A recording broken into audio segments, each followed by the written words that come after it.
미쳤구나. 이걸 덮게 볼게.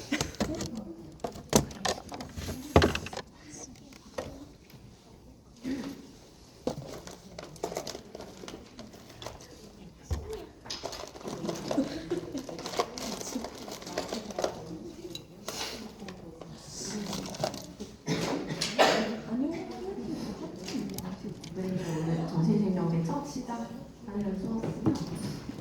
제가 지금 열이 나가지고 좀 상태가 안 좋아서 이제 하는 도중에 좀 양해 좀 부탁드리고요. 아마 정신생명의 이제 첫 시작이고, 제가 오늘 하는 수업은 그 정신과적 면담이 따라서 어려운 내용은 아니거든요. 근데 이제 선생님들이 나중에 뭐 실습 풀고 아마 실습 풀 때 이거를 제일 처음 이제 맞닥뜨리게 될 거고, 뭐 나중에 이제 정신과 뭐 전공의가 된다거나 할 때 이제 또 뭐 써먹을 일이 있겠죠. 그래서 정신과 환자 면담은 조금 다른 과하고는 좀 다른 점들이 있어요. 그래서 어렸을 때부터 사람의 일대기를 히스토리 테이핑을 해서 그 사람의 다이나믹을 구성한다고 보시면 되고요. 그래서 오늘 이제 그 정신과적 면담 평가 그 강의록을 사실은 이제 그냥 혼자서 읽어도 그냥 이해 가능한 수준으로 자세하게 적어놨거든요. 그래서 그냥 나중에 시간 날 때 이렇게 찬찬히 읽어보셔도 아마 이해하는데 크게 어려움은 없으실 거예요. 일단은 이제 그 정신과 면담의 목적은 우선 이제 사실 지향적이죠. 일단 우리가 질문을 통해서 정보를 얻고 이를 토대로 치료 계획이 앞으로 어떻게 될 것이고 그런 걸 얘기하는 거라고 생각하시면 되고, 증상이나 행동이 그동안 어떻게 변해왔고 과거에 어떤 사건이 있었고 그 다음에 그것과 관련된 뭐 개인력이라던가 과거 병력 등 이런 사실을 조사를 하면 동시에 이제 뭐 예를 들어서 내가 예전에 뭐 따돌림을 당했다 그러면은 거기에 부여하는 감정과 의미를 파악한다고 보시면 되겠습니다. 그리고 이제 두 번째로는 어떤 사회적 감정적 그런 목적도 있는데, 일단 사실 환자를 처음 볼 때 치료적 관계가 성립이 되거든요. 그래서 초진에 올 때 이미 환자는 나를 계속 보러 올 것인지 안 올 것인지가 환자의 마음속에 있어요. 선생님들도 병원에 가시면은 내가 이 의사를 계속 만날 것인가 말 것인가 하면서 이렇게 결정이 되잖아요. 그래서 이렇게 면담을 하면서 긍정적인 치료 관계를 통해서 이제 환자와 의사는 그 목표를 정하고 이대로 행동하게 됩니다.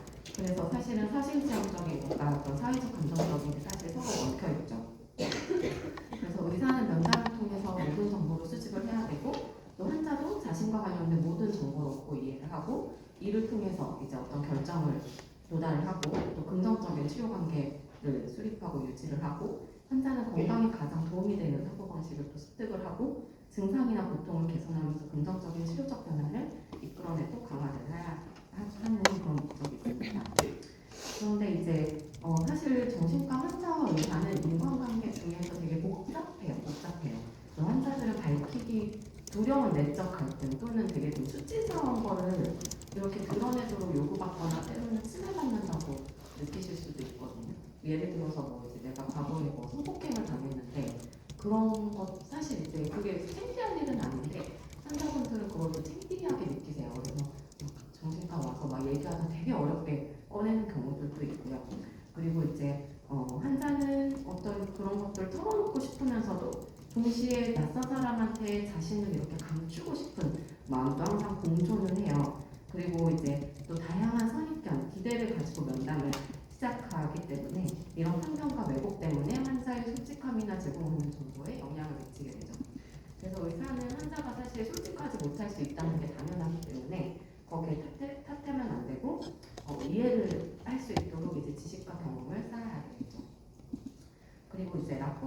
뭐 많이 들어봤을 텐데요. 이제 의사는 항상 이제 유연하고 열린 태도로 환자를 대하게 되고 또 관심을 가지고 이제 배려하면서 이해하도록 환자의 삶을 이해하도록 노력을 하는데 환자가 이런 의사의 노력을 받아들여서 내가 어떤 일이라도 이렇게 의사한테 써놓고 말할 수 있겠구나 그렇게 느끼는 상호관계를 납부라고 할 수 있습니다. 그래서 이제 환자 대상 설문을 했을 때도 의사가 인간적으로 대한다는 느낌을 받았을 때 만족도가 높아졌다거나 가장 중요한 치료 요소 중에 치료 관계가 높았다는 보고도 있었습니다. 그리고 언어는 사실 면담의 기본 도구죠. 그래서 같은 단어를 사용하라고 하더라도 개인 특유의 언어 습관이나 뭐 문화, 종교, 사회적 계층에 따라서 또 의미의 차이가 있을 수 있고 환자가 사용하는 단어가 통용되는 단어가 아닐 수도 있거든요. 그래서 뭐 예를 들어서 내가 뭐 공황이 생겼어요 이렇게 해서 오는데 들어보면은 공황이 아니에요. 왜 공황이 생기셨어요 이러면은 제가 이혼을 얘기가 나와가지고 이렇게 뭔가 불안해졌어요 이렇게 얘기하는 경우들이 있거든요. 그럼 사실 그건 공황이 아니라 불안인 건데 환자분들은 뭐 공황과 불안을 같이 동일시한다거나 또 뭐 예를 들어서 수면 유도제라고 하는데 수면 유도제라는 건 사실 없거든요. 근데 수면 유도제의 의미가 환자들마다 다 달라요.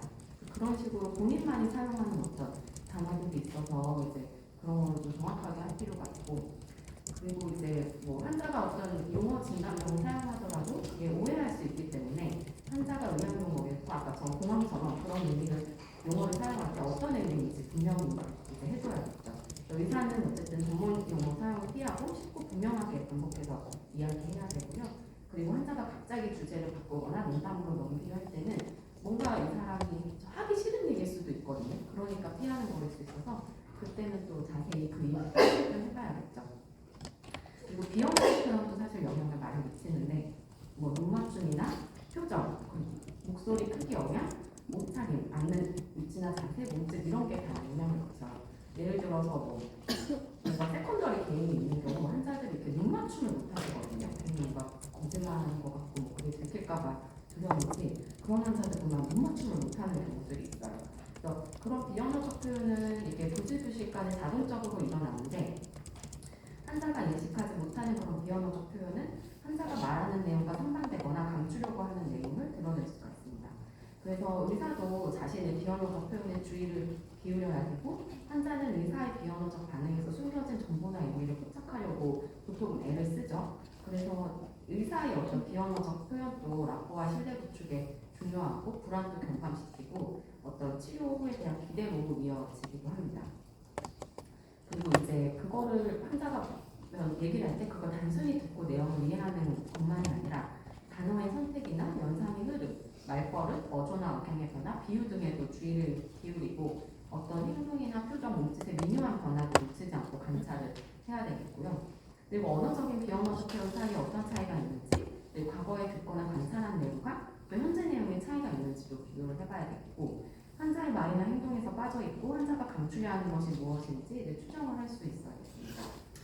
그리고 이제 환자가 소통을 어려워하더라도 자신을 좀 드러낼 수 있도록 도와주고 극도로 기이한 증상이나 경험을 이야기하더라도 이제 전문가로서 이해하고 공감하면서 대처해 나갈 수 있다는 걸 환자에게 전해야 되겠고요. 그리고 환자가 위협하거나 불쾌하게 행동하더라도 이게 공격받거나 거절당하는 느낌을 주지 않도록 좀 주의를 해야 되겠고 또 의사의 안전도 사실 조심해야겠죠. 그리고 질문에 따라서 환자는 침범당한다는 내용을 느낌을 받기도 하거든요. 예를 들어서 뭐 엄마 아빠의 직업이 뭐세요? 뭐 이런 거 이제 정신과들이 루틴으로 묻는데 그걸 또 침범당한다고 생각하는 사람들도 있어서 뭐 이럴 때는 뭐 매우 사적이라고 할 수 있는 내용을 여쭤보면 하는데 괜찮으실까요? 뭐 이런 것을 여쭤보면 대답하기 불편하시겠지만 누구나 이런 질문을 받으면 불쾌할 수 있습니다만 이런 말을 한번 이렇게 붙여주는 것도 괜찮고요. 그리고 이제 환자가 어떤 불안과 두려움을 이렇게 느낄 때 그걸 포착해서 안전하다는 느낌을 가지고 농담에 참여할 수 있도록 지지를 해줘야겠죠. 그래서 뭐 얘기하기 쉽지 않으실 텐데 잘하고 계십니다. 뭐 비슷한 경험 때문에 오시는 환자분들이 되게 많습니다. 이렇게 하면 환자분들이 좀 이렇게 되게 좀 안심을 하시거든요. 나만 그런 게 아니라 다른 사람들도 그러구나 이렇게 해서 좀 안심을 하는 경우들이 많습니다. 그래서 이제 환자의 생각이나 마음가짐이 그리고 의사와 다르더라도 평화하거나 의견이나 비판, 때이른 의견을 제시하면 환자는 어떤 수치심과 열등감을 느끼고 이제 자존감이 낮아져서 자유롭게 자신의 감정이나 생각, 지각 등을 탐색하지 못할 수 있습니다.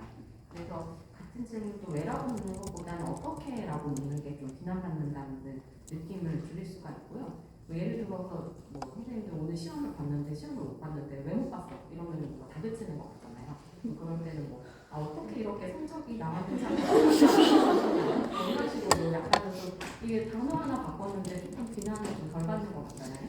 이런 식으로 이제 질문을 하는 것도 환자한테 어떤 팁이 되겠고요.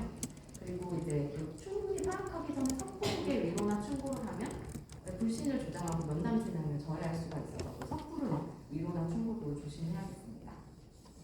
그리고 일단 비밀 보장이 되고 편안하고 안전하다는 느낌을 줄 수 있는 곳에서 휴대전화는 가능한 꺼놓고 그리고 책상이나 탁자 등 가구가 없는 것이 의사와 환자 사이에는 그리고 기호를 위해서 필요할 경우에는 비껴안도록 이렇게 배치를 하는 게 좋고요. 의자는 비슷한 높이가 좋습니다. 첫 면담은 대개 30분 내지 1시간 정도 진행을 하는데 환자의 증상이나 신체 상태, 면담에 대한 동의나 협조 능력 등을 고려해서 이제 신조성 있게 진행을 할 수가 있고 만약에 시간이 넉넉하지 않은 경우가 있죠. 왜냐면 환자들이 막 밀려 있으니까 그럴 때는 빨리 즉각적으로 내려야 될 어떤 임상적 결정이 필요한 쪽으로 정보를 수집을 하겠죠. 그리고 뭐 만약에 의사가 면담에 늦거나 불가피하게 환자를 기다리게 했다면 당연히 사과를 해야 되겠고요. 그리고 면담이 끝날 무렵에 꼭 이렇게 뭐 중요한 일을 하려는 사람들이 있어요. 그래서 뭐 또 뭐 할 이야기가 있는데 시간이 없으니 다음에 하겠다고 하는 경우에도 의사는 다음 면담에서 그 이야기를 해보자고도 할 수가 있고 뭐 시간이 허락되면 얘기를 시작해보고 뭐 길어지면 또 다음에 우리가 이어서 한번 해봅시다 이렇게 제안을 할 수도 있겠죠. 그리고 사실 면담은 프리스타일로 할 수도 있고요. 스트럭처도 되게 구조화되게 할 수도 있어요. 근데 이제 자유로운 면담은 분위기나 대화 내용이 좀 사교적인 수준에 머물기 쉬워서 치료관계 수립을 좀 저해할 수 있다는 점이 있고요. 이제 구조화된 면담은 이게 어떤 특정 관심 영역을 빠뜨리지 않고 조사를 하고 임상 경험이 부족해도 수집한 정보와 이를 토대로 한 진단의 신뢰도가 높은데 다만 이제 어떤 그런 구성 항목에 포함되어 있지 않은 내용은 다루지를 못하겠죠. 그리고 어떤 구조화되어 있기 때문에 정해져 있기 때문에 환자의 반응에 따라 유연하게 면담을 진행할 수가 없고요. 그리고 막 이렇게 질문만 하기 때문에 환자에 따라서는 치료하는 듯한 느낌을 받아서 불쾌함을 느낄 수도 있습니다. 구조화가 적을수록 면담의 흐름이 좋고 보다 풍부한 정보를 얻을 수 있는데 의사는 면담 목적에 따라 표준적인 질문 내용과 순서, 반응 방식 나름대로 면담 구조를 상정하고 환자에 맞게 융통성 있게 진행을 해야 되겠습니다. 그리고 이제 환자가 스스로 중요하다고 여기는 점을 좀 편안하게 얘기할 수 있게 해줘야 되겠고요. 어떤 불분명하거나 세부적인 내용이 이해되지 않더라도 나중에 다시 탐색할 기회가 있음을 잊지 말고 환자 얘기 흐름을 따라가는 것이 좋습니다. 의사의 개입이 되면 환자가 하고 싶은 얘기보다는 의사가 관심을 두는 방향으로 진행되기가 쉽기도 한데 하지만 환자의 진술이 혼란스럽고 불분명한데도 또 알아듣는 척 하는 것도 좋지 않아요. 그래서 그럴 때는 이해가 잘 안 되는데 좀 더 얘기해 주실 수 있을까요? 등의 언급을 해서 이렇게 자세하게 진술하도록 하면 좋습니다. 그리고 질문을 할 때는 비지시적으로 시작해서 지시적인 방향으로 진행을 하게 되고요. 그리고 폭넓고 개방적인 태도로 환자가 진술하는 범위를 넘어서지 않는 것이 이제 비지시적인 소통이고 개방형 질문은 이제 뭐 예를 들어 무엇 때문에 병원을 오셨나요? 어떤 어려움을 겪고 계시나요? 이렇게 자유롭게 답할 수 있는 형식이고 환자의 사고 과정이나 내용 감정을 풍부하게 들을 수 있다는 이제 장점이 있죠. 반면에 단점은 이제 환자가 초점을 맞추지 못하고 산만해질 수가 있고요. 그리고 면담 중기 세부 사항을 알아보거나 어떤 정신과적 체계적 문진을 하는 데는 부적합할 수 있습니다. 왔다 갔다 하기 때문에.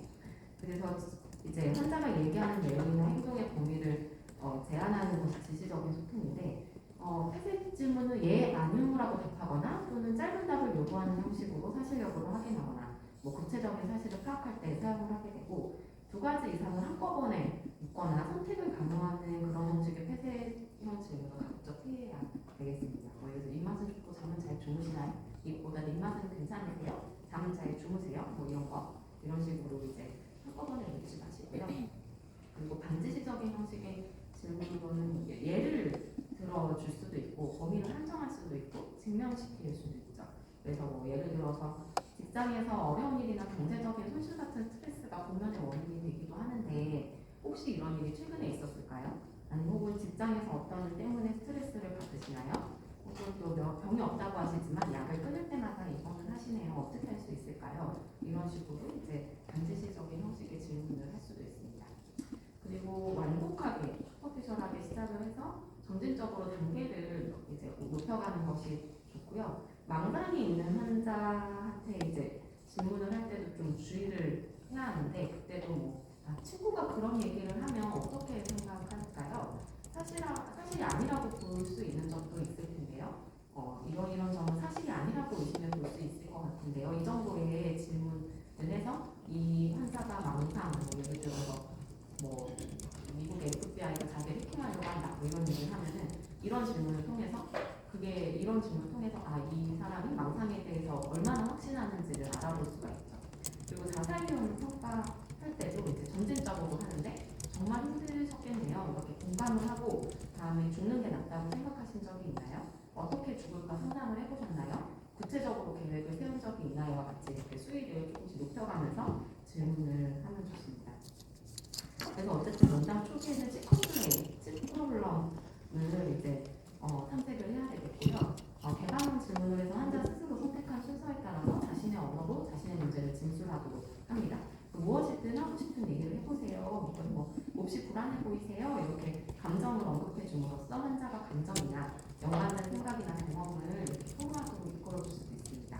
그리고 다른 의사한테 소개받아 오시는 분들도 있는데 그럴 때는 이렇게 들었는데 어떠신지 이런 식으로 이렇게 간략하게 많은 말을 들려주면 환자가 이어서 얘기하도록 할 수도 있습니다. 그 병식, 인사이트가 없어서 문제가 없다고 부정하는 경우에는 병원에 오기로 한 게 환자의 뜻이었는지 그렇지 않다고 하면 보호자가 데려오겠다고 한 건지 결정한 사람이 누군지 그렇게 결정한 이유가 무엇이라고 생각하는지를 물어볼 수 있습니다. 그리고 이제 지지적인 태도로 대하면서 환자들의 소통 능력을 촉진하되 때에 따라서는 면담 시간을 짧게 하는 것이 좋을 때도 있고요. 예를 들어 인지 기능이 저하됐다거나 사고 과정에 장애가 있다거나 불안이 너무 심할 때 그리고 의사소통 능력이 떨어질 때는 좀 더 구조화되고 지시적인 질문이 필요할 수도 있고 가족 등 다른 사람으로부터 정보를 얻어야 할 때도 있습니다. 그리고 공감 능력을 잘 활용을 해야 되는데 의사는 스스로 우울감이나 좀 불행을 느낄 수 있고 이런 느낌이 어떤 것인지 알고 있습니다. 정신병리를 측정할 때 의사는 자신이 했던 감정적, 인지적 경험과 이를 평가하는 능력을 기준으로 환자의 내적, 주관적 상태를 재구성한 후에 이것이 맞는지 질문하고 반응을 관찰해서 환자가 동의하는지를 확인해 나가야겠죠. 그리고 면담 끝날 때 궁금하신 거는 없으세요? 그리고 이제 그동안 잘 말씀해 주셔서 감사하다 이렇게 이제 얘기를 할 수도 있고요. 최선을 다해서 좋겠다. 그리고 향후에는 이런 검사를 하고 이런 치료를 하려고 계획한다. 이렇게 설명을 할 수 있습니다.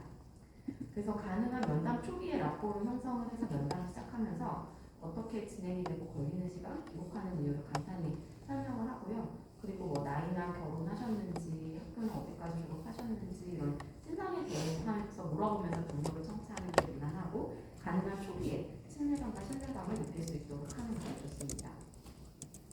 그래서 환자가 간혹 이렇게 증상이 되게 오래됐는데 몇 년을 깔아놓다가 지금 오시는 경우도 있어요. 그러면 왜 이 시점에 병원에 왔는지 그러면 또 그 계기를 파악하는 데 도움이 되거든요. 그리고 이제 그 오래 증상이 지속된 경우에는 정확한 경위를 찾기 어려울 때가 많은데 이를 통해서 환자가 자신과 자신의 문제를 어떻게 보고 있는지를 이제 알아봐야 되고 또 그 환자나 환자 문제에 대해서 가족들의 생각이나 태도는 어떤지도 물어봐야 되고 혹시나 민간요법이나 한방치료 등 다른 치료법이 우선이 되어 있는지도 이렇게 물어봐야 되겠습니다. 그리고 면담 준비에는 일단은 이제 환자가 병원에 오게 된 문제나 도움을 청하는 주요 사항을 중심으로 체계적으로 세부 사항을 질문해서 잠정적인 진단이나 정신요통을 이제 수립을 해야 되겠고요. 정신상태 검사는 되게 준비 후반에 실시를 하게 되고 면담을 통해서 증상과 징후가 상당 부분 드러나지만 세세하게 확인되지 못한 내용이나 빠뜨리고 얘기되지 않은 증상이나 진학력이나 계산 능력 같은 인지 기능을 조사하고 또 생물학적, 정신적, 사회적, 환경적 요인이 환자의 문제에 어떻게 어느 정도 영향을 미치는지 증상이 환자의 삶에 어떤 영향을 주는지 그리고 과거 번역, 가족력, 개인력을 이제 들어봐야 되겠습니다. 그리고 다양한 정보가 축적되면서 어떻게 면담의 방향을 잡아갈지는 의사의 성격이나 이론적 배경, 지식 경험 등에 따라서 달라질 수밖에 없지만 환자 스스로 내놓은 주체의 내용과 순서 얘기할 때 묻어나오는 감정 등이 지표가 될 수 있습니다. 그래서 면담 말기에는 이제 환자에 대해서 파악한 것을 요약해서 들려주면서 괜찮다고 하시지만 왠지 화가 나신 듯이 보입니다. 이런 식으로 자신의 느낌을 얘기한다거나 말씀하시는 것을 듣다 보니 부부 사이에 어려운 점이 있다는 생각이 들더군요. 이렇게 생각을 신중하게 얘기해서 불분명한 것을 확인하거나 추가 질문을 할 수도 있습니다. 환자는 뭐가 문제고 어떻게 하면 좋을지 알고 싶어 하는데 의사는 환자가 질문하는 바가 무엇이고 이유는 무엇인지를 분명하게 인식할 수 있어야 되겠고 첫 면담에서 환자가 걱정하던 모든 문제에 분명한 답을 주기는 어렵지만 다른 환자들도 비슷한 걱정을 한다 이렇게 해서 좀 안심시켜 준 다음에 가능한 설명을 해주면 좋습니다. 그리고 적절하게 질문에 답하고 진단을 알려주면서 추가 검사나 치료 방법을 추천하고 함께 결정해 나가는 과정은 치료 관계 강화에도 도움이 되겠죠. 그리고 이제 사실 환자나 가족은 진단이 뭔지 궁금해하세요. 근데 공식적인 진단명을 알려주는 것은 좀 조심할 필요가 있고 왜냐하면은 정보가 이렇게 쌓이면서 진단이나 치료 계획을 수정해야 될 때도 있고 환자나 가족들이 단편적인 지식만을 가지고 잘못 판단할 수도 있어요. 그리고 뭐 예를 들어 조현병이에요. 뭐 이러면은 좌절될 수도 있어서 이제 그럴 때는 조심을 해야 되고 또 어떤 때는 처음부터 얘기해 주는 게 오히려 나을 수도 있어요. 뭐 예를 들어서 공황장애라고 얘기를 해주면 그래도 이 환자가 그게 어떤 심리적인 거에서 오는구나 그러고 입검사 적응 다 안 할 거거든요. 그래서 때로는 그렇게 얘기해 주는 게 필요할 수도 있습니다. 그래서 이제 환자가 진술한 주요 증상들을 여러분에 그것들이 이제 뭐 한 가지 원인에서 파생되었음을 설명을 하고 감정의 문제라는 식으로 알려주는 것이 더 나을 수도 있습니다. 그리고 이제 환자의 취약한 점 그리고 환자의 희망과 부담 능력을 고려를 해야 되겠고요. 의사는 환자의 건강을 위해 최선의 방법을 선택해야 하고 스스로 이를 신뢰할 수 있어야 하지만 동시에 또 환자의 자율성도 존중해야 되겠죠. 그래서 뭐 이런 치료법이 있는데 뭐 여러 가지를 고려할 때 이 방법이 도움이 되리라고 생각한다 이런 식으로 보고하는 것이 좋고 약물 치료가 중요한 환자한테는 처음부터 약물이 도움이 될 수 있으니 같이 상의해보면 좋겠다라고 권할 수 있고 환자가 동의하지 않으면 뭐 지금 상태로서는 약물 치료가 반드시 필요하니 심각하게 고려하셔야 된다라고 언급하는 것이 또 도움이 될 수도 있습니다. 그리고 장기간의 치료가 필요하다고 판단될 때는 일부러 금방 좋아져라고 이렇게 얘기하는 거는 좀 좋지가 않고요. 또 그렇다고 또 고지고대로 얘기하면 실망하고 좌절스러울 수가 있기 때문에 조심해서 얘기해야 되고 마찬가지로 내용에 대해서도 조심스럽게 접근을 해야 되고 이럴 때는 뭐 함께 노력하면 나아질 수 있을 거다 이런 식으로 이제 안심시켜주는 것이 좋고 면담을 마치기 전에 환자가 협조하고 함께 노력해준 점을 이제 잘 얘기해줘서 감사하다 이런 식으로 표현하는 것이 좋습니다. 그리고 사실 뭐 정보 제공자도 면담이 필요하죠. 예를 들면 가족들. 근데 따로 만나는 게 원칙이고요. 이제 환자 면담이 끝나면 환자가 동의할 때 만나고 정보 제공자가 환자의 면담에 동석하기를 원할 때는 환자에게 허용 여부를 물어봐야 되겠고요. 동석하더라도 환자가 먼저 얘기하고 면담의 주체가 되도록 하면서 정보 제공자가 지나치게 개입하지 않도록 제한해서 환자로 하여금 의사가 자신의 편에 서서 도와줘야 한다는 믿음을 주어야겠습니다. 그리고 특히 환자가 신뢰성이 떨어지는 경우들이 있거든요. 그때는 보호자의 정보가 되게 도움이 되죠. 예를 들어서 알코올 중독인 경우에 환자는 술을 하나도 안 마셨다고 하는데 보호자 얘기 들어보면 어제도 마셨다 뭐 이런 경우 있거든요. 그래서 그런 식으로 보호자의 얘기를 들어봐야 될 때도 있습니다. 그렇다고 해서 정보 제공자 내용이 항상 신빙성이 있지는 않습니다. 왜냐하면은 이게 환자가 일단 발병을 하면은 보호자도 혼란스럽고 두렵고 죄책감 등으로 냉정하게 판단하지 못할 수도 있거든요. 그리고 과거하거나 회피하고 싶은 마음에서 정보를 왜곡할 수도 있고 환자가 이해가 상충되어서 의도적으로 거짓말을 할 수도 있기 때문입니다. 그래서 이제 가족에게 환자의 비밀을 발설하는 거는 사실 이제 치료관계나 가족관계 악영향을 주지 말아야 해서 좀 조심해야 되겠고요. 의사는 가족에게 환자의 동의 없이는 비밀을 알려줄 수 없지만 가족과 논의한 내용은 무엇이든 환자에게 알려준다는 점을 주지를 시켜야 되겠고 다만 자살이나 폭력 위험이 있을 때는 환자 안전 우선이 되기 때문에 사전 예방 가능하도록 가족에게 통지하고 정보를 얻을 수 있어야 되겠습니다. 동시에 위험한 순간에 어떻게 대처할지 또는 이와 연관된 어떤 세컨더리 개인을 어떻게 차단할지 등을 알려주어서 가족들의 걱정, 불안, 두려움을 덜고 가족 구조가 왜곡되지 않도록 도와줘야 했습니다. 그리고 이제 가족들은 때로 환자 문제를 좀 부정하면서 치료에 회의를 보이거나 반대로 이제 비현실적인 과도하게 기대를 보이기도 하거든요. 가족에게 환자의 상태나 치료 계획 그리고 환자를 돌보거나 감수해야 될 시간 또는 성적 부담 등을 덜 수 있는 제도 활용. 예를 들어서 뭐 치매로 오셨는데 노인 장기요양보험 제도를 활용을 하셔라. 그러면은 뭐 데이케어 센터도 이용하실 수 있고 간병인들도 나오기도 한다. 이런 식으로 이제 적절하게 알려줘서 분석하게 관계를 맺어야겠습니다.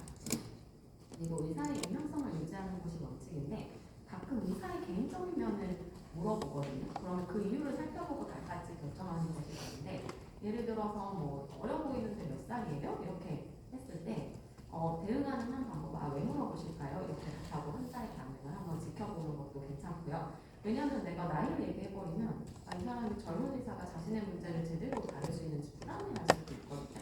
그래서 그런 거 좀 조심해야 되고 또 반대로 뭐 나이가 많은 환자들을 자식이나 손주처럼 대하면서 막 반말하시는 분들도 있어요. 그리고 비슷한 또래 환자는 뭐 형제나 친구처럼 경쟁하려 할 수도 있어서 그런 개인정보 이제 대답할 때 좀 조심해야 되겠고 다만 뭐 휴가 계획이 있다거나 뭐 제가 뭐 조현병을 주로 봅니다라든가 그런 식의 어떤 현실적인 사안을 연장의 흐름에 따라 만들어줄 수 있겠죠. 그리고 의사는 사실 스스로도 보호를 해야 되겠죠. 어떤 충동적이나 공격적인 환자뿐만 아니라 의사의 사생활을 캐묻거나 성적으로 유혹하거나 자살개혁하는 행위가 있거든요. 가끔 그러면 단체에서는 안 되고 그런 행동이 치료를 저해한다는 치료관계 수립에 별 도움이 되지 않는다라고 이렇게 주지를 시키고 스스로 통제하지 못한다고 판단되면 행동의 제한을 도와야겠죠. 그리고 환자가 의사의 신체 접촉을 하려 들면은 이로 행동을 계속 하시면 제가 의사로서 도와드릴 수가 없다라고 이렇게 단호하게 얘기를 해야 되겠습니다. 그리고 면담 중에 뭐 과거 치료나 증상 목록, 날짜, 어떤 사건과 날짜, 지속기간, 약물 이름, 용량 등 일일이 기억하기 어려운 상황을 간략하게 기록을 할 수도 있고요. 그렇다고 뭐 기록만 한다고 컴퓨터 모니터만 보고 있으면 안 되겠죠. 그리고 말하기 조심스러워하거나 혼란스러워하는 주제를 꺼내면 잠깐 기록을 멈춰서 좀 더 주의 깊게 듣는 모습을 보여줘서 이렇게 면담을 촉진시킬 수 있고 정신과에 거부감 있는 환자들이 있거든요. 그러면은 뭐 기록을 안 했으면 좋겠다 뭐 이런 식으로 얘기를 할 때도 있어서 어떤 게 걱정되세요? 그러면은 뭐 누가 기록을 볼 수 있는지 솔직히 알려주고 비밀이 보장된다는 점을 설명을 해서 안심을 시키고 근데 그래도 뭐 치료 관계에 장애가 된다고 판단하면 기록을 중단할 수도 있습니다. 그리고 가끔 이렇게 협진 오는 경우가 있는데 그럴 때는 이제 면담의 목적이 의뢰한 의사에게 조언을 해주는 데 있다는 걸 환자한테 알려주고 진료 기록을 검토하고 의뢰 사유와 환자의 신체 상태 등에 따라 면담 시간이나 깊이를 결정을 하고요. 상태가 안 좋은데 막 면담을 할 수 없잖아요. 술 넘어가는데 그런 걸 주의해야 되고 또 특화 조치와 환자의 관계가 되게 좋은 경우에는 교수님만 믿으면 됩니다. 뭐 이렇게 할 수도 있고 혹은 안 좋은 경우에는 또 이제 되게 즉각되지 않게 또 조심해야겠죠. 그리고 때로는 이제 이제 군대 빼려고 오시는 분들이 있거든요. 법원에서 감정 이제 그 보험금 타먹으려고 이렇게 그런 제3자 요구에 오는 경우들이 있는데 그 의뢰 사유에 맞춰서 영양가 평가를 진행해야 되고 이럴 때는 어쨌든 이제 그 정보를 법원이나 병무청에 줘야 되는 거기 때문에 비밀 유지에 제한될 수밖에 없음을 알리고 의뢰자에게 답을 할 수 있도록 질문 내용에 초점을 두고 정보를 수집해야 되겠습니다. 그래서 이제 병력 조사로는 이제 여기서부터는 어떤 거를 선생님들이 히스토리 테이킹을 하고 당장에 이제 실습을 돌게 되면은 정신과 실습할 때 환자를 한명씩 대정받아서 케이스를 작성을 하게 되거든요. 그때 이런 항목들을 다 쓰게 돼요. 환자랑 면담을 하고 선생님들이. 그래서 이런 거를 히스토리 테이킹을 하는구나 이렇게 생각을 하시면 되겠고 일단 프리리미너리 아이덴티피케이션은 이 사람의 어떤 그냥 연령, 성별, 결혼 상태, 출생지 어디고, 직업, 사회, 경제적 상태, 종교, 공공 여부, 그리고 정보 신뢰도는 있는지, 환자가 직접 말했는지, 보호자가 말했는지 등등 이런 것들을 물어보게 됩니다. 그리고 이제 환자가 도움받기 원하는 것 또는 병원에 오게 된 주된 문제를 환자가 한 말 그대로 기록하는 게 좋고 어떤 환자가 말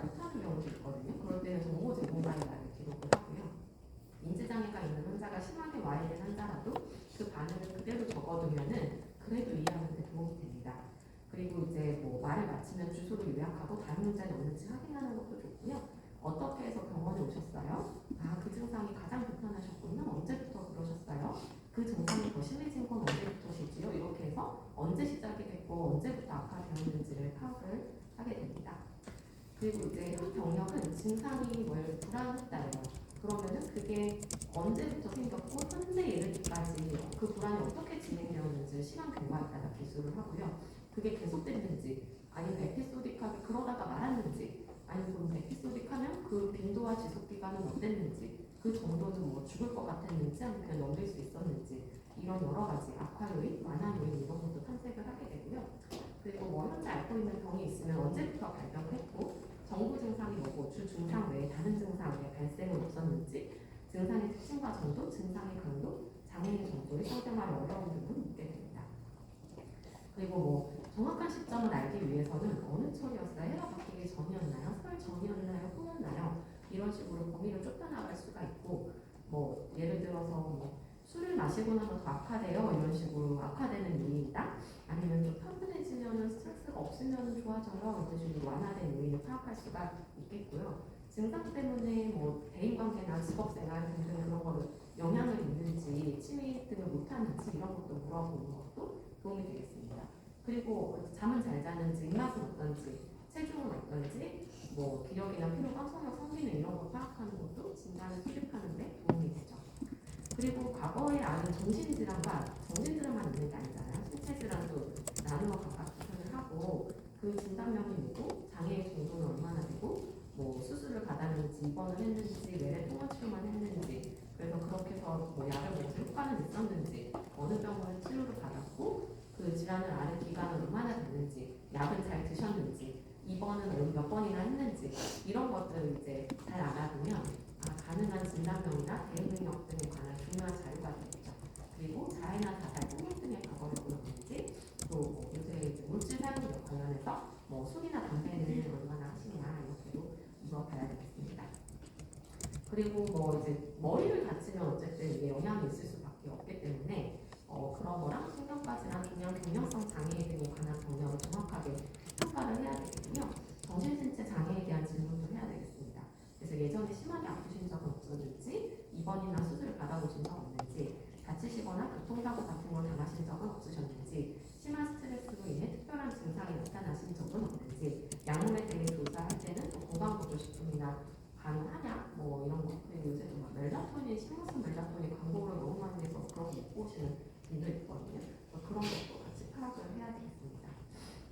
그리고 가족력 같은 경우에도 이제 뭐 부모, 형제, 가까운 친척, 배우자 및 자녀에 대한 정보를 포함을 하고 가계도로 이제 선생님들 케이스 할 때도 이걸 그리는데요. 구성원의 나이나 정신질환, 신체질환, 언제 죽었고 어떤 병으로 죽었고 그런 나이와 원인을 일목요연하게 정리할 수가 있고 이제 어떤 형제와 그런 나이와 관계 있지는 않은지 가족 구성원의 특징은 어떻고 직업이나 뭐 학력, 성격, 환자의 관계 등을 기술을 하게 되고 또 가족들이 치료에 참여할 때 어떤 장점이 있고 우려점이 있는지 환자의 발병으로 인해서 가족의 구조가 어떻게 변화했는지 이런 것들을 물어볼 수도 있습니다.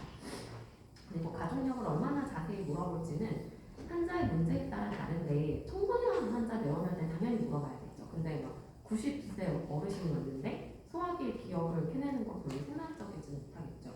그래서 환자로부터 얻은 가족력은 환자의 기억과 감정, 생각을 통과한 산물이기 때문에 정보 제공자로부터 정보를 보충할 수가 있으면 좋고 이를 통해 드러나는 환자 가족들과의 시각 차이가 진단과 치료에 유용한 정보가 될 수도 있습니다. 그리고 이제 기억력은 살아오면서 어떤 중요한 스트레스 상황이 어떤 게 있었는지 환자가 어떻게 대처를 했고 어떻게 영향을 미쳤는지 예를 들어 뭐 따돌림을 당했다 그러면 그때 어떻게 대처를 했으면 어떻게 영향을 미쳤는지 뭐 학폭이 올라갔는지 그냥 지나갔는지 뭐 이런 것들을 물어볼 수가 있고요. 그리고 이제 사실은 사람의 삶을 기록하는 건 방대한 작업이기 때문에 첫 면담에서는 현병력을 통해서 드러난 내용을 중심으로 살펴보면 되겠습니다. 그래서 이제 여기서부터는 내년에 이제 실습 도실 때 케이스에 들어간 항목들이거든요. 그래서 뭐 이렇게 진짜 실제로 케이스를 작성을 해요. 선생님들이 보면.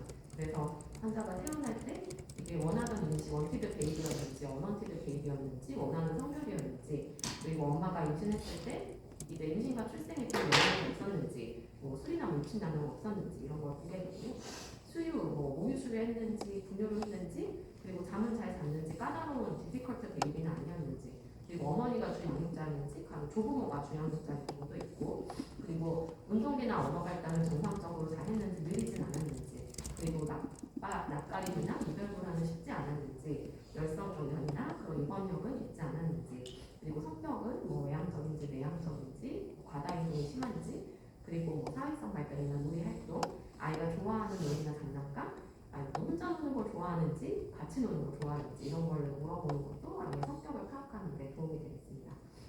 그리고 중기암기 때는 학교를 가게 되고 양심을 이제 익히게 되죠. 그래서 양심 형성에 영향을 준 사람은 누구이고, 초기 학교 경험에서 교우 관계는 어떤지, 교사와의 그런 관계는 또 어떤지, 규칙을 잘 이해하고 시키는 능력은 어떤지, 또 자기 주장, 충동성, 공격성, 수동성, 뭐 불안 반사회적 행동 이런 것들도 탐색을 하게 되고요. 예를 들어서 뭐 이제 감쪽 같은 내 새끼 보면은 이 시절에 이렇게 훈육이 잘 안 들어가서 나중에는 이렇게 난폭한 경우도 있잖아요. 그래서 그런 걸 파악하기 위해서 그런 걸 듣게 되고, 어떤 흡수장애 이론이라든가 말거든이나 뭐 야뇨증, 야성증 이런 건 없었는지도 물어보게 됩니다. 그리고 후기 아동기 이제 이차원증이 나타나는데 그때 나이와 뭐 자신과 가족의 반응은 어떠했는지, 그리고 이제 가출하거나 공격성, 오기나 자살 사고가 없었는지, 또래 집단과의 그런 집단 활동은 어땠는지, 교사들과의 관계는 어땠는지, 술이나 기타 약물 경험, 그리고 성적인 경험과 관련해서도 물어보게 됩니다. 그리고 성인이 돼서는 직업이 바뀌는 게 되게 중요한 단서가 될 수도 있거든요. 이 사람이 직업을 얻었는데 이게 적응을 못해서 그런 건지, 아니면 뭐 회사 사정으로 그만두는지 이런 거에 따라서 이제 파악을 할 수도 있고요. 남자는 특히 군대가 되게 큰 힌트가 될 수가 있어요. 군대를 만약에 못 갔다, 면제 혹은 뭐 공익으로 갔다 그러면 건강에 뭔가 문제가 있는 거잖아요. 그래서 그거를 이제 파악을 할 수 있게 되고, 또 종교라던가 어떤 법적인 문제가 얽히진 않는지 이런 것들도 물어보게 됩니다. 그리고 이제 뭐 직업 선택과 관련해서 어떻게 준비를 해왔고, 직업과 연관돼서 어떤 갈등이 있었고, 뭐 직업을 어떻게 바꿨는지 이런 것들도 이제 파악을 하면 도움이 됩니다. 그리고 이제 생활 환경도 중요하죠. 그래서 어렵지는 않은지, 수급자인지 아니면 좀 부유한 편인지 이런 것들도 파악을 하게 되고요. 만약에 입원을 하게 되면 누가 아이를 돌보게 되는지, 연애는 누가 오는지 이런 것들도 파악을 하게 됩니다. 그리고 이제 대인관계 및 사회생활에 있어서도 이 사람이 한 사람과 뭐 인간관계를 맺었는데 얼마나 오래 맺는지, 짧게 관계를 맺고 오래 가지를 못하는지 이런 것도 뭐 성격이나 이 사람의 대인관계 문제를 파악할 수가 있거든요. 그리고 주도적인지 수동적인지, 그리고 대인관계가 적으면은 그게 성격 문제인지 아니면 사람을 못 믿어서인지 아니면 뭐 두려워서 그런지 뭐 자기 중심적이어서 그런지 이런 원인을 탐색을 하게 되고요. 그리고 성적인 성생활과 관련해서도 이제 물어볼 수 있게 되는데, 그렇다고 뭐 성기능 장애는 성과 연관된 문제로 온 사람이 아니면 또 그거에 대해서 막 굳이 뭐 이렇게 아주 자세하게 물어볼 필요는 없겠습니다. 아까 말씀드렸듯이 군부모 같은 경우에는 이제 만기제를 했는지 이런 게 되게 중요한 정보가 되겠고요.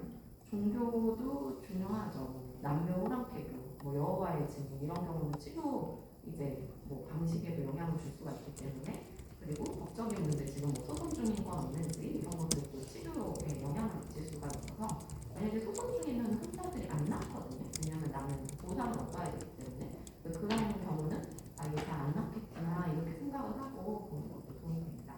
그리고 이제 지금 모습이 질병 때문에 그런 건지 아니면 병 전에 원래 성격이 그랬는지 이런 걸 파악을 하는 것도 이제 중요하고요. 그래서 발병 전에 자신의 성격이 어떻다고 할 수 있는지, 친구나 주변 분들이 자신에 대해 어떻게 얘기하는지를 물어볼 수가 있겠죠.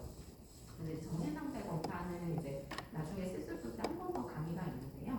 일단 첫 번째로 외모, 겉으로 보이는 태도를, 행동을 파악을 합니다. 그래서 위생 상태는 어떤지, 간혹 스키조프레니아 같은 경우에는 위생 상태가 별로 안 좋은 경우들이 있거든요.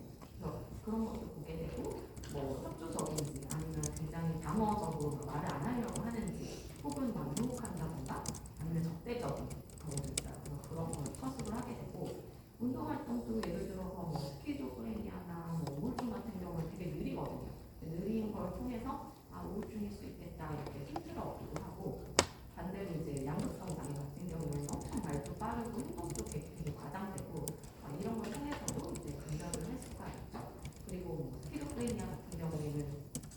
없는 행동을 뭐 이렇게 반복을 한다던가 그런 걸 통해서도 이 사람이 조현병일 수 있겠구나 이렇게 파악을 할 수 있고요. 그리고 이제 환자가 주관적으로 표현하는 기준과 의사가 객관적으로 판단하는 기준이 다를 수 있어서 그게 어떻게 다르고 그게 적절한지 안 적절한지도 어프로프리에이트한지 아니면 인어프로프리에이트한지도 서술을 하게 됩니다. 그리고 말도 예를 들어 우울증 같은 경우는 되게 느리고 톤이 적어요. 막 목소리가 거의 기어 들어가는 편이고 근데 이제 양극성 장애 같은 경우에는 목소리도 크고 막 속도도 빠르고 이런 거를 이제 감별도 가능하게 되고요. 그리고 이제 뭐 환각 증상, 이제 스키조프레니아에서 볼 수 있는데 다른 사람을 듣지 못하는 사람 목소리나 무슨 소리를 들은 적이 있느냐 하면 한청을 파악하는 데 도움이 되겠죠.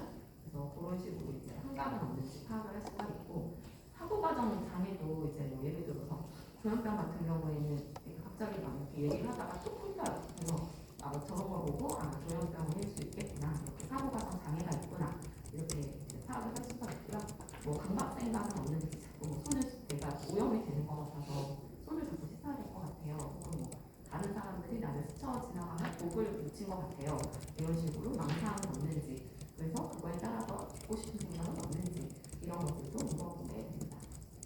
그리고 이제 진압력이나 이런 이제 기억과 관련해서도 파악을 하게 되고요. 추상적 사고는 속담 뜻을 물어보죠. 속담 뜻을 물어봐서 이제 파악할 수 있고 상식과 지능과 관련해서는 뭐 길 가다가 지갑을 주었는데 어떻게 하실 거예요? 이런 식의 질문을 통해서 알아볼 수도 있습니다. 그리고 판단은 사회적인 규범에 따라 행동을 할 수 있는지 의학적 평가와 치료를 따를 수 있는지 이런 거를 이제 해서 저지먼트가 있는지 없는지 이런 걸 파악을 하게 되고요. 방식을 6단계로 이제 나타낼 수가 있습니다. 근데 대부분 입원하는 사이코틱, 환청과 망상이 있는 경우는 인사이트가 1 내지 2단계인 경우가 많죠. 그래서 이제 보호의무자에 의한 입원, 수계에서 강제 입원을 하게 되는 경우들이 많고요. 그리고 환자 정보가 얼마나 신뢰도가 있는지도 파악을 하게 되고 그리고 항상 특수한 상황을 이제 맞이하게 되죠. 망상이 있는 환자한테는 그 망상은 틀린 것 같은데요? 막 이렇게 얘기하면 안 되겠죠. 그러면 이제 그렇다고 또 그거를 그 말이 맞다 이렇게 믿는 것도 안 되고 환자가 그러한 망상을 진실한 것을 믿는다는 것을 이해하면서도 그러한 믿음을 의사는 존중하지 않는다는 것을 나타내 보이는 게 좋습니다. 그래서 만약에 친구가 그런 얘기를 하면 저도 믿기 힘들었을 거예요. 이런 식으로 얘기를 할 수도 있고요. 그리고 피해 망상이 있는 환자는 좀 적절한 거리를 유지하고 지나치게 호의적으로 대한 의심을 증폭시킬 수 있기 때문에 주의해야겠습니다. 그리고 이제 우울증 환자에게는 개방성 질문보다는 직접적인 질문이 좀 더 낫고요. 잠재적으로 자살 가능성이 있는 환자는 이제 우울한 사람 면담할 때는 반드시 자살 가능성을 염두에 둬야 되겠고 자살 생각이 있는지 상당히 자세하게 물어봐야 되고 자살 의도나 계획이 있는지 유서나 자살의 가족력 혹은 환자에게 자살 기도 전력이 있으면 다시 시도할 위험이 높기 때문에 그런 것도 이제 파악을 해야 되고요. 가장 중요한 것은 환자의 안전이 되겠습니다. 그리고 공격적이고 가끔 난폭해진 환자들이 있거든요. 그럴 때는 이제 주먹을 쥐거나 뒷짐지는 태도는 좀 피해야 되겠고 불필요한 제한, 뭐 예를 들어 면담에 잘 응해주시면 집으로 바로 보내주겠다 뭐 이런 거 얘기하면은 안 되고요. 잠재적으로 난폭한 환자는 투약을 먼저 하는 것이 나을 수도 있습니다. 그리고 신체 결박을 하는 경우가 있는데 그때 풀어줄 때 안전한지를 신속하게 파악을 하고 결박을 끝에는 환자를 좀 예의주시를 해야 되겠고요. 난폭한 환자는 단독으로 면담하지 않고 환자를 자극하거나 경멸하는 말은 절대 하지 말아야겠습니다. 그리고 소비하는 환자들이 있거든요. 예를 들어 내가 아파서 회사를 안 나가려고 휴직을 해야 되겠고 공무청 진단서 군대 가기 싫어서 거짓말하는 환자들 혹은 보험회사에서 돈을 더 받으려고 아픈 척하는 그런 경우에는 보호자나 다른 치료자의 추가적인 정보를 활용할 수도 있고 심리검사 자체도 그거를 저희가 믿지는 않아요. 그래서 환자나 여러 상황을 고려해서 판단을 하게 되죠. 네, 그래서 일단 첫 번째 면담과 관련해서는 끝났고 한 10분 정도 쉬고 두 번째 수업할게요. 10분 정도 쉴게요.